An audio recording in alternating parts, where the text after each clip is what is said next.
On Thursday, NATO Secretary-General Jens Stoltenberg made an unanticipated visit to Kyiv ahead of a summit meeting that was focused on the future of the Ukraine war.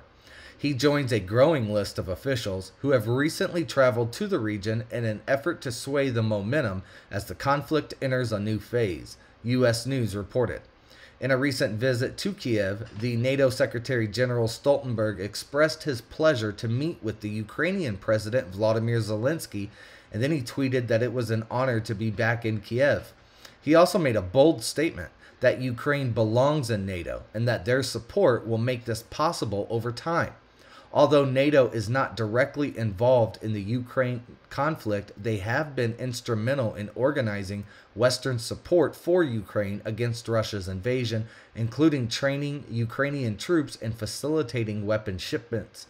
President Zelenskyy has long been a proponent of Ukraine joining NATO, but this is currently seen as unlikely as it could lead to a war with Russia. However, Stoltenberg's visit and statements show an increased level of Western support for Ukraine ahead of an anticipated spring offensive, which Russia may seek to capitalize on.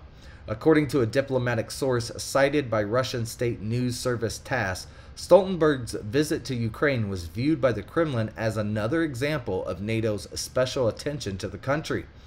The Kremlin has frequently disseminated unproven propaganda claims alleging that NATO and Western militaries are directly involved in the Ukrainian conflict, which supports Putin's claim that his invasion of Ukraine is aimed at countering an existential threat to Russia.